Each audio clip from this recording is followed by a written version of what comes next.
e vamos falar com ele assim: Mestre Jesus, estamos aqui mais uma noite de estudos e queremos, Senhor, sob a sua misericórdia, aproveitá-la para que possamos fortalecer as nossas almas, principalmente nos nossos embates internos. Ajuda-nos, Senhor, para esses procedimentos com nós mesmos. Nós possamos, nessa noite, ouvindo a nossa irmã Valéria, trazer também para cada um dos nossos lares essas vibrações de paz e de harmonia que provém do Teu Evangelho. Que nós possamos, em Teu nome e em nome dos amigos que nos assistem, e, acima de tudo, em nome de Deus, darmos por iniciada a reunião da noite de hoje. A proposta de Vinícius hoje é a Palavra da Vida, que está na página 44. Na verdade, esse trecho a gente encontra em João 20 e em Marcos 16, aquela passagem onde Maria Madalena vai ao sepulcro, não encontra o corpo de Jesus, e é, na verdade, a primeira aparição de Jesus pós-ressuscitado. Vou ler o texto e depois a gente vai refletindo. Maria de Magdala chorava à beira do sepulcro inane, vazio, né, de Jesus, quando ele, ressurgido dentre os mortos, se lhe apresenta e pergunta: mulher, por que choras? A quem procuras? Ela, desconhecendo quem a interrogava, retruca, supondo falar com o jardineiro. Senhor, se tu o tiraste daqui, diz onde o puseste e eu o levarei. Foi quando Jesus, dando uma particular modulação ao seu verbo inflamado, disse: Maria. Ao ouvir o eco fascinante daquela voz, Maria de Magdala, como que desperta de um sonho de pronto açude, diz: Mestre, que magia foi aquela? Por que não o reconhecera antes? Que Jesus, mestre por excelência, querendo avivar a memória da pecadora, modulou sua voz naquele tom vibrante e, ao mesmo tempo, suave, composto de um misto de autoridade e doçura, o que outrora lhe despertaram os sentimentos, alcançando a redenção de seu espírito. Eis o que são as palavras da vida. Nunca morrem, vibram eternamente. Quem as ouve uma vez e as assimila, jamais deixa de as reconhecer e de viver sob seu influxo. As eternas verdades que Jesus encarnou e exemplificou há perto de 2000 anos palpitam ainda nas páginas do seu Evangelho, conservando aquele dom maravilhoso de nos acordar para o bem e para o belo, transformando-se assim na luz que nos guia, no roteiro que nos conduz aos elevados destinos que nos são reservados. Daí, a sabedoria destes dizeres do Redentor: eu sou o caminho, a verdade e a vida. Ninguém vai ao Pai, senão por mim. Então, vemos aqui, vamos refletir agora, né, nessa questão. Maria vai ao túmulo com seus perfumes para tratar, né, o corpo de Jesus e encontra o sepulcro vazio. E está lá, chorando diante do sepulcro vazio. Quantas vezes nós nos encontramos também nesse abatimento no vazio, procurando num vazio onde está Jesus? Como Maria, né, cheia de dúvidas naquele momento, o que será que fizeram com o corpo? Será que teve um acordo entre os romanos, os sacerdotes, e sumiu? E como como viver agora, daqui para frente, com o Mestre morto, como vivermos nós nas nossas dificuldades, quando tudo parece sucumbir. E interessantíssimo que Jesus fala com ela, acolhe e pergunta, né, o que você procura? Por que você está chorando? E ela não identifica de imediato. Quando é que ela identifica o seu mestre? Quando ele a chama pelo nome. Chamar pelo nome, né, significa conhecer toda aquela individualidade, conhecer o todo de Maria, como ele nos conhece também. Quantas vezes, na hora das nossas dificuldades, ele também nos chama pelo nome. E aí, quando ele diz Maria, Vinícius fala que por que antes ela não reconheceu, ela só reconhece nesse momento porque Jesus quer reavivar nela a lembrança de quem ela é. E ela diz Rabone, em aramaico. Chamar Rabone era dizer que aquele é o meu mestre, é aquele que me transformou. Então, é interessante, logo nesse início, o encontro de intimidade entre a criatura e Jesus, que nesse momento se manifesta, né, como Filho de Deus, daquele Criador, o meu Rabone. E aí ele fala, né, que vem reavivar a memória de Maria. Pensemos nós, né? Não vou abrir, porque senão eu já falo muito e não vou dar conta. Mas quem é Maria de Madalena? Se perguntasse para vocês quem é Maria de Madalena, como vocês definiriam Maria de Madalena, o que vocês diriam? E como Maria de Magdala é vista, né, pela maioria das pessoas?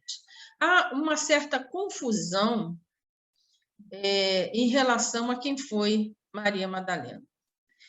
Existem, então, se for perguntar, uma grande maioria, acredito eu, vou dizer vocês, talvez até porque tenho um conhecimento maior da doutrina, das escrituras, mas muitas pessoas vão dizer que ela era prostituta, que lavou os pés de Jesus com as suas lágrimas, enxugou com os cabelos. Outros vão dizer que é aquela que ia ser apedrejada, e Jesus disse, quem não tiver pecado, tira a primeira pedra. Só que a gente não encontra, na verdade, essa evidência nos evangelhos. E há uma certa confusão e, provavelmente, ela não é nenhuma nem outra. Porque estive lendo, né, inclusive, assim, alguns historiadores, a partir daquele Código da Vinci que coloca, né, como Maria sendo esposa de Jesus, tendo um filho de Jesus, né, tendo ficado grávida de Jesus, houve uma certa, assim, uma cobiça de estudo em relação a Maria, né, os prós e os contras. Então, a maioria dos historiadores não vê evidências em relação a isso e em relação a ela ter sido prostituta. Por quê? Magdala significa Torre dos Peixes.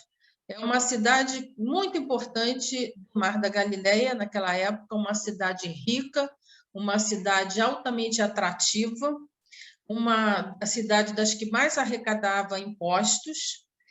E Maria de Magdala, ou nasceu lá ou morava lá, é uma cidadã desta cidade que não deveria ser uma qualquer. Nos evangelhos, temos aí sim uma evidência de Maria de Magdala em Lucas, no capítulo 8, quando diz que Jesus andava de cidade em cidade, de aldeia em aldeia, pregando o evangelho, e os 12 iam com ele e algumas mulheres, e aí se intitula Maria, chamada Madalena, Esta é Maria Madalena. Olha lá, Lucas, capítulo 8. Da qual saíram 7 demônios. Isso é o que se sabe. Uma mulher que era obsidiada por 7 demônios, que o que é 7 demônios? Não quer dizer que eram 7 chifrudinhos de rabinho, mas o número 7 é um número de totalidade, um número expressivo, né, dentro da Bíblia, e quer dizer aqui uma potência. Ela tinha um potencial grande de obsessão, que foi curada por Jesus de uma obsessão grave ou de uma doença grave. Essa é a interpretação. E diz que outras mulheres, né, também, junto com Maria, serviam a Jesus com seus bens. Então, aqui vemos outra evidência de que ela tinha bens. Ela ajudava, inclusive, com os seus bens a Jesus. Então, pouco provável que ela precisasse viver da prostituição, porque ela tinha bens, inclusive.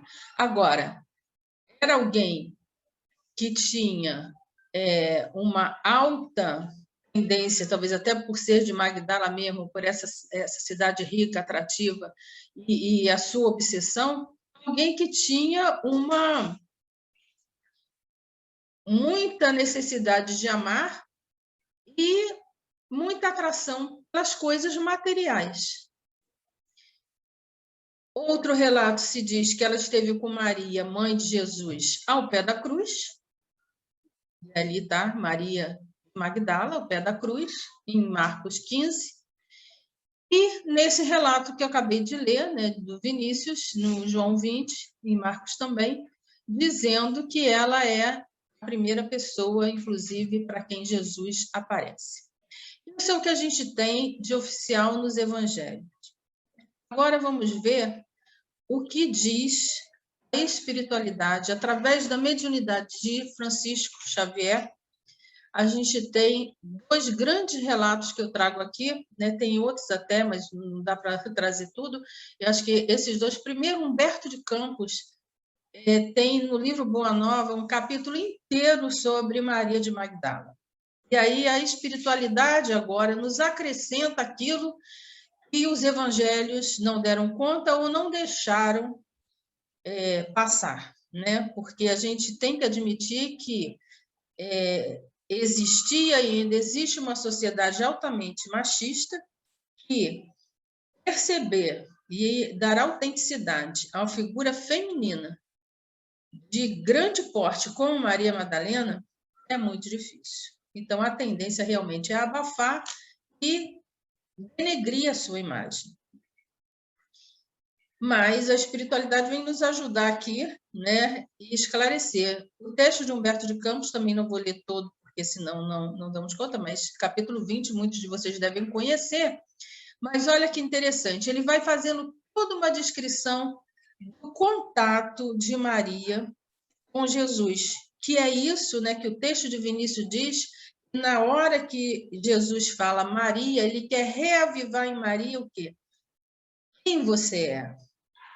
Não vamos ficar agora no choro e no desespero, porque você tem potencial.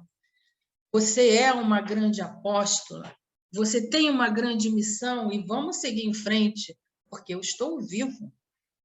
É essa a mensagem que Jesus vem ali trazer a Maria. Vamos lá ver. Humberto de Campos diz assim: Maria de Magdala ouvira as pregações do Evangelho do Reino não longe da vila principesca onde vivia entre prazeres. Prazeres não é só prazer sexual. Ela vivia entre prazeres mundanos.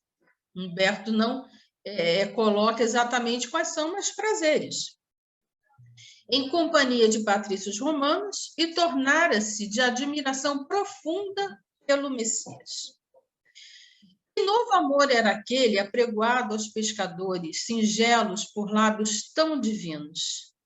Até ali, caminhara ela sobre as rosas rubras do desejo, embriagando-se com o vinho incondenáveis alegrias. No entanto, seu coração estava sequioso e em desalento.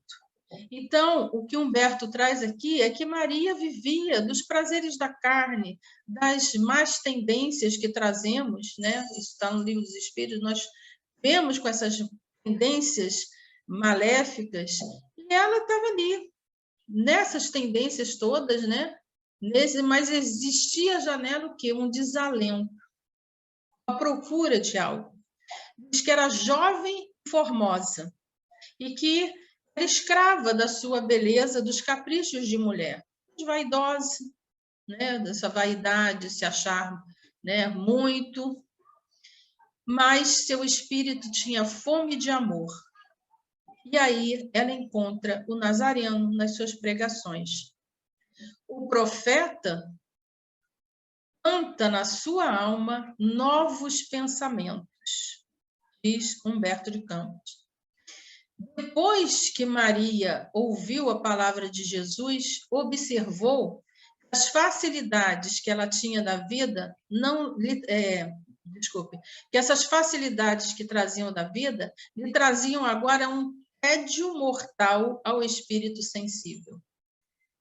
Então, ela é tocada pela palavra, ela ouve, já começa a assimilar, já começa a desejar de praticar o bem, de sair daquela vida que para ela já não teria mais tanto sentido, que é a vida ligada à matéria. Que lhe valiam as joias, as flores raras, os banquetes suntuosos, se ao fim de tudo isso conservava a sua sede de amor? Então a gente vê sim uma grande pecadora, uma grande mulher ligada às coisas terrenas, e que descobre aqui o profeta, ele fala e ela começa, envolvida por seus pensamentos profundos, Maria de Magdala penetrou o umbral da humildade e entra na residência de Simão Pedro, porque diz Humberto que ela ficou com muito receio de não ser bem recebida, de como ela seria, porque ela se sentia altamente pecadora. E quando ela entra e chega de frente a Jesus, diz que Jesus sorri como quem já esperava.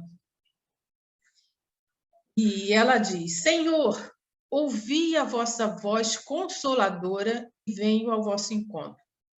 Gente, eu me emociono, viu? Desculpa.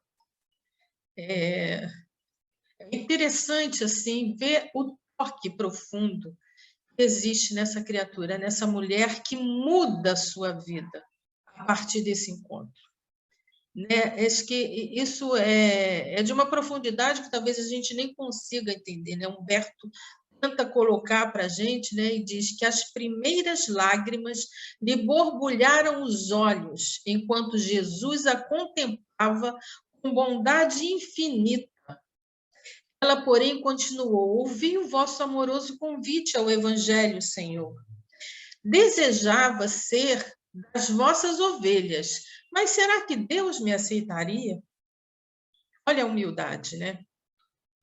O profeta Nazareno ficou enternecido, sondando as profundezas do seu pensamento e respondeu bondoso. Olha as palavras de Jesus. Maria, levanta os olhos para o céu e regozija-te no caminho, porque escutaste a boa nova do reino e Deus te abençoa as alegrias.